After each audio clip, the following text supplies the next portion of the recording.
Benih Rahasia Sang Pewaris episode 98. Kemudian, Rianita melihat ke arah Shira. Afida telah ditangkap, dan CEO Safil akan menyampaikan permintaan maaf resmi. Kenzo ada di balik ini. Shira terkejut melihat betapa cepatnya Kenzo bergerak, karena dia berhasil membalikkan keadaan dalam satu malam. Apakah dia begadang semalaman untuk mengurusi ini? Pikir Shira. Menjelang sore, berita yang lebih mengejutkan pun datang. Pasar saham Safil anjlok dan bahkan sempat mencapai batasnya, sehingga hampir bangkrut. Dengan kata lain, asetnya yang bernilai miliaran dolar berubah menjadi debu. Safil mungkin tidak pernah menduga satu kesalahan mereka akan membuat mereka kehilangan segalanya setelah mengambil tindakan hukum terhadap seorang desainer, dan karenanya, mereka membuat marah maestro bisnis misterius yang mendukungnya. Singkatnya, masalah itu berakhir pada sore itu. Safil akan menarik diri dari industri pembuatan perhiasan, dan CEO mereka bahkan mengadakan konferensi pers sendiri untuk meminta maaf kepada Shira, mengakui bahwa mereka telah mencuri sketsanya dan bahkan mencemarkan nama baiknya. Untuk itu, mereka akan memberinya kompensasi sebesar 3,5 miliar. Semua orang di Amor menyaksikan siaran langsung, dan ketika mereka mendengar jumlah kompensasi, mereka semua berubah menjadi monster bermata hijau. Shira tidak hanya memulihkan reputasinya, tetapi dia juga akan mendapatkan 3,5 miliar sebagai kompensasi. Tentu saja berbeda dengan dukungan Kenzo. Sementara itu, Shira juga menyaksikan konferensi pers di kantornya. Tentu saja, ia senang mendapatkan uang dalam jumlah besar secara cuma-cuma. Tetapi ia juga berharap hal seperti ini tidak akan pernah terjadi lagi. Bagaimanapun, hal itu benar-benar mencemari budaya industri tersebut.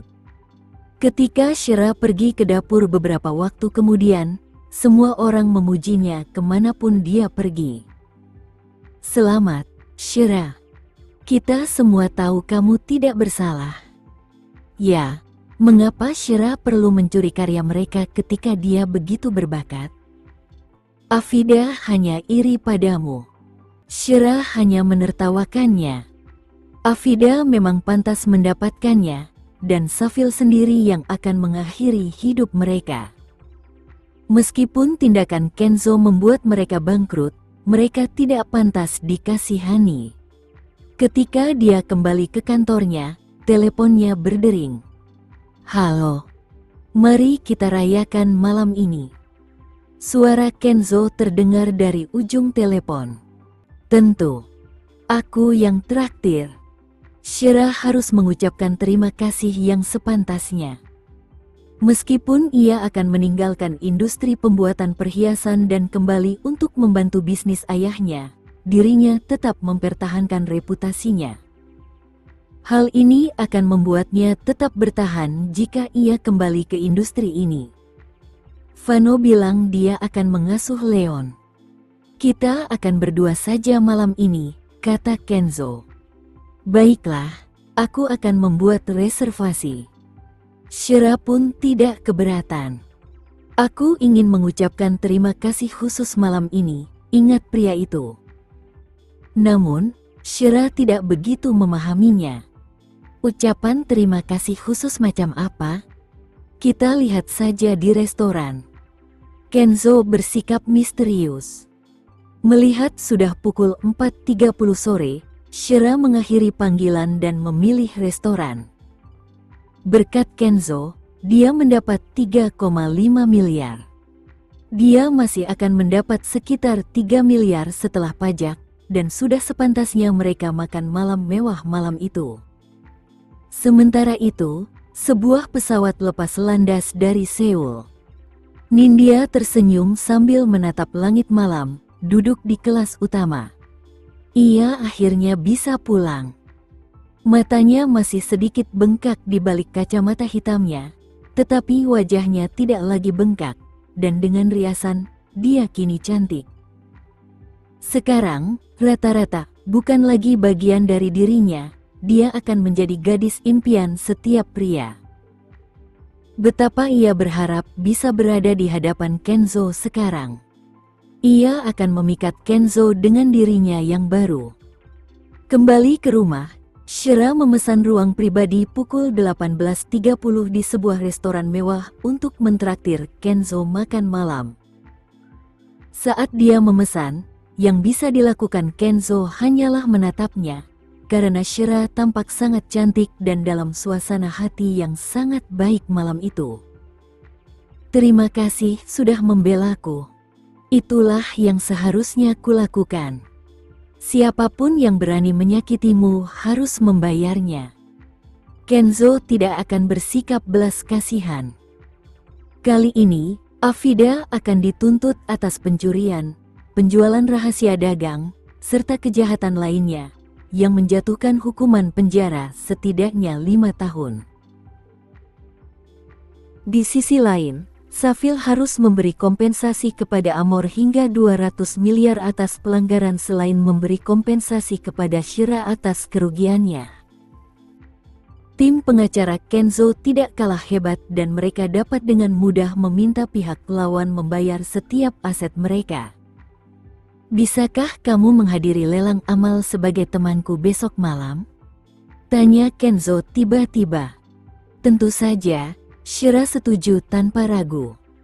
Kenzo telah banyak membantu, jadi dia tidak seharusnya menolak permintaannya begitu cepat. Makan malam itu menyenangkan, dan Kenzo sangat menikmatinya. Shira baru menyadari betapa indahnya pemandangan malam di luar jendela setelah selesai makan. Setelah itu, ia berjalan ke jendela dan mengagumi alun-alun musik di luar. Tepat pada saat itu, sebuah dada yang kokoh menekan punggungnya, dan Kenzo memeluknya erat-erat, membuatnya sedikit menegang. Hampir tidak ada jarak di antara mereka, dan meskipun pakaian mereka berlapis-lapis, mereka bisa merasakan panas tubuh masing-masing. Terakhir kali mereka sedekat ini adalah sebelum Ruben menculiknya. Kita sudah selesai dengan hidangan utama, tapi aku masih belum memakan hidangan penutupku. Suara Kenzo yang dalam dan penuh cinta terdengar di telinganya.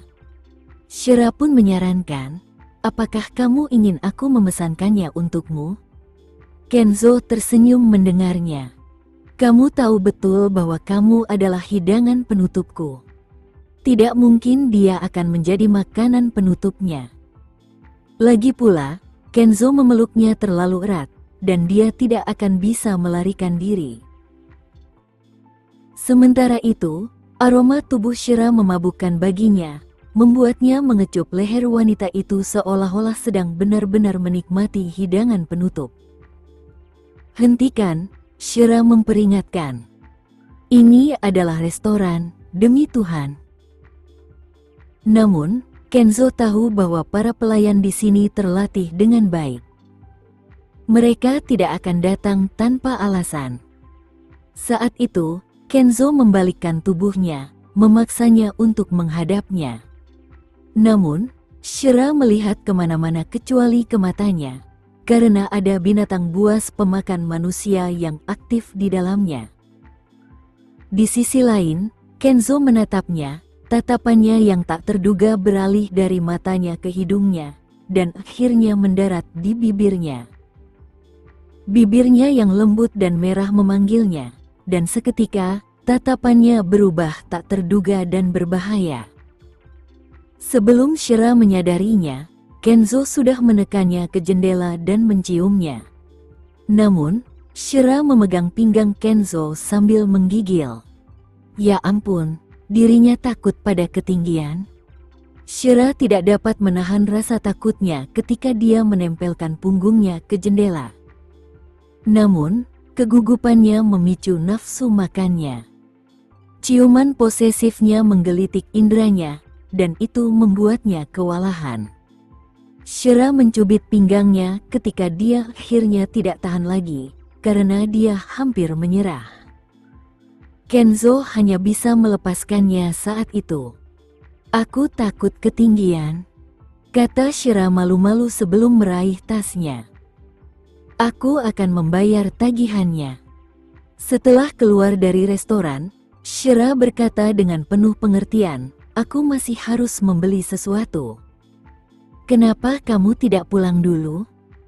Jelas, dia tidak ingin Kenzo mengantarnya pulang. "Apa yang kamu beli? Aku akan pergi denganmu." Bagaimana mungkin Kenz meninggalkannya sendirian di sini saat sudah selarut ini? "Aku mau nonton film sama teman." Shira mengecek jam dan ternyata sudah lewat pukul 8 malam, jadi dia bisa nonton film. Teman yang mana? Kenzo lebih tahu gaya hidup dan lingkungan sosialnya daripada dirinya sendiri.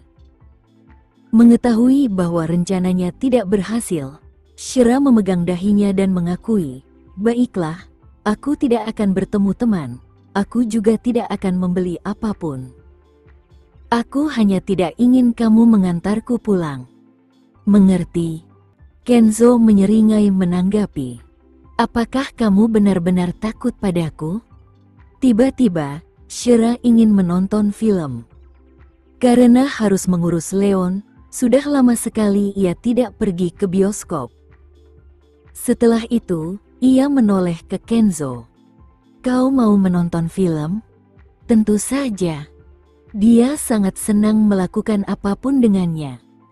Setelah itu, pasangan itu pergi ke mall terdekat karena Shira sudah membeli tiket secara daring. Sosok Kenzo yang tinggi dan tampan sangat menarik perhatian orang banyak.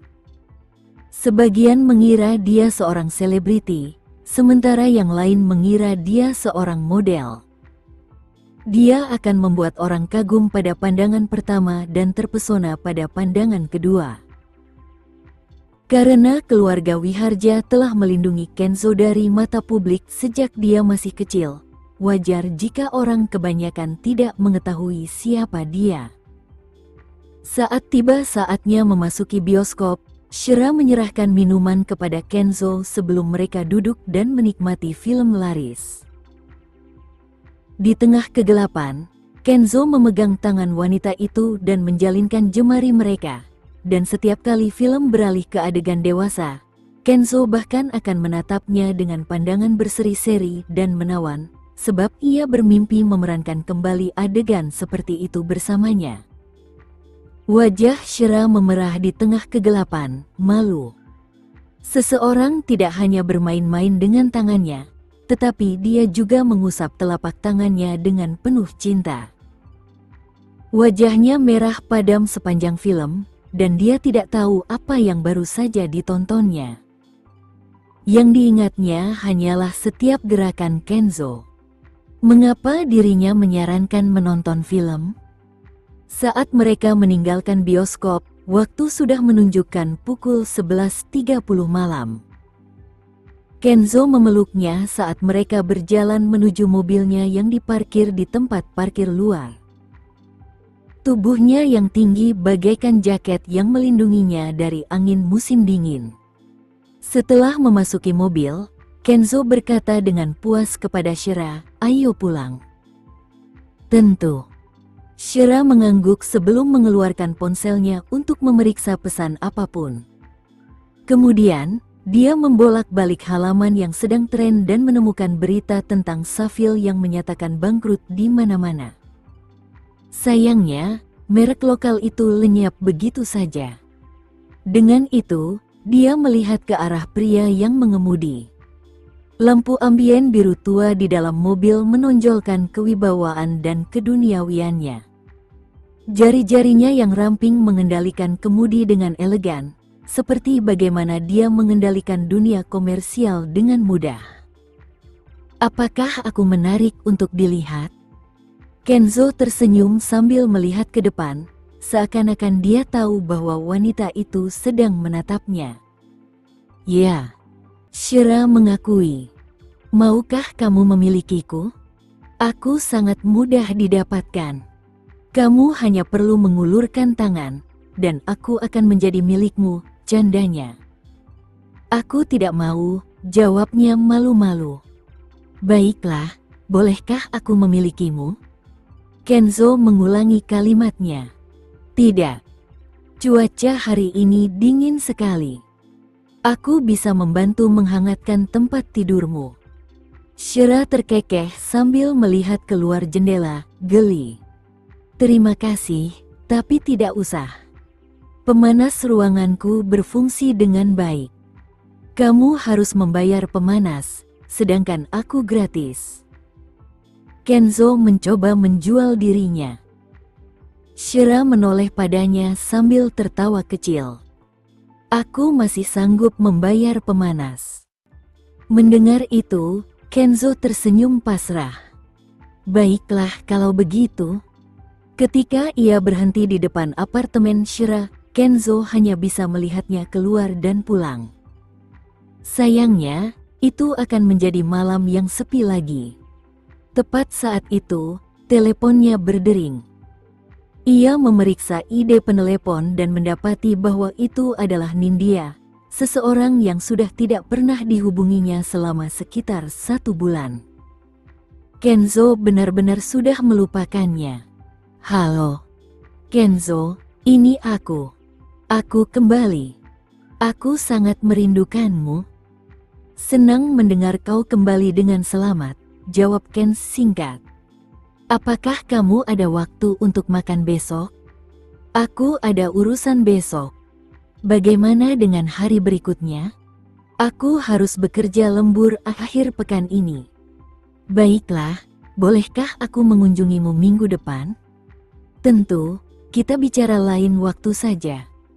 Selamat malam. Setelah itu, Kenzo mengakhiri panggilannya. Tak lama kemudian, panggilan lain masuk. Kali ini dari Firdaus. Setelah itu, Kenzo menekan tombol jawab di roda kemudi dan melaju pergi. Presiden, saya mendapat kabar dari Black Sun Club. Kami berhasil melacak panggilan telepon itu ke sebuah alamat, tetapi anehnya panggilan itu berasal dari Summit Mansion. Alis Kenzo sedikit berkerut setelah mendengar berita Firdaus. Bukankah itu daerah tempat tinggal Nindya? Ya, Tuan. Tepat di tempat Anda membeli rumah besar Nona de Agres. Nomor itu berasal dari daerah itu. Bisakah kamu memperoleh informasi lebih lanjut selain itu? Nomornya tidak terdaftar, dan kartu SIM-nya dijual secara ilegal. Jadi, kita hanya bisa melacak dari mana panggilan itu berasal. Aku akan memeriksa pengawasan Summit Mansion selanjutnya. Bagaimanapun, itu adalah komunitas rumah mewah. Pasti ada kamera di mana-mana. Aku ingin menemukan orang ini. Tentu. Silakan. Kenzo juga ingin memburu orang yang telah menghancurkan ruang server. Dia harus mengungkap akar permasalahan ini, apapun yang terjadi. Dia kehilangan kebenaran akibat kemalangan Shira 5 tahun lalu karena orang ini, dan hal itu menghalanginya menemukan si bajingan itu. Erik muncul di rumah Nindya 2 jam kemudian, dan rahangnya ternganga saat melihat wanita itu sedang mengaduk segelas anggur merah di sofa. Nona de Agres, Anda... Kenyataan bahwa Nindya telah menjalani operasi plastik membuat Erik tercengang, apalagi saat ia sekarang terlihat seperti Shira. Apakah aku cantik? Tanya Nindya sambil tersenyum dengan alis terangkat.